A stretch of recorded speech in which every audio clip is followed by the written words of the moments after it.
नमस्कार जय जगन्नाथ मु शुभश्री स्वागत करुँच आपन को आ गोटे सुंदर रेसिपी को। तो रोड साइड रे चाउमीन तो समस्ते खाइथिबे किंतु सेटा समस्त देह ପାଇଁ बहुत खराब। तो आमे आज घरे ट्राई करबा बहुत सहज उपाय भी हे परिबो। देखो प्रथमे मु चाउमीन को सिझे नै छी तापर एठी काटी के रखी छी बंधा कोबी गाजर कैप्सिकम।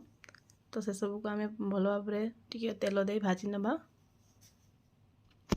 तापरे से आमे ताकू अल्प पियाज कंचा लंका मुझे माने लंका कम खाए बोली आमे देनी कंचा लंका। तो आप चाहिए कंचा लंका ऐड करें। लंका गुंड जदि घरे चिकेन मसला कि मटन मसला जहाँ भी थी देबे। मेथी पत्रटा मेन देबे बहुत बढ़िया बास्ना हुए मेथी पत्र देले। तो आम सफा सुतरा ये घरे बस भल भाव में बन खाई पार।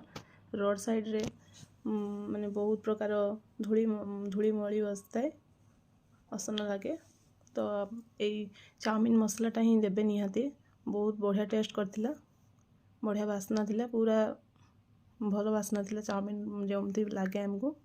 तो ये मु प्लेट रे सजे नहीं आम सब खाऊले मुझे बेले बापा घर को जाइए आम भाई बापा माँ सब मिसिक खाऊले।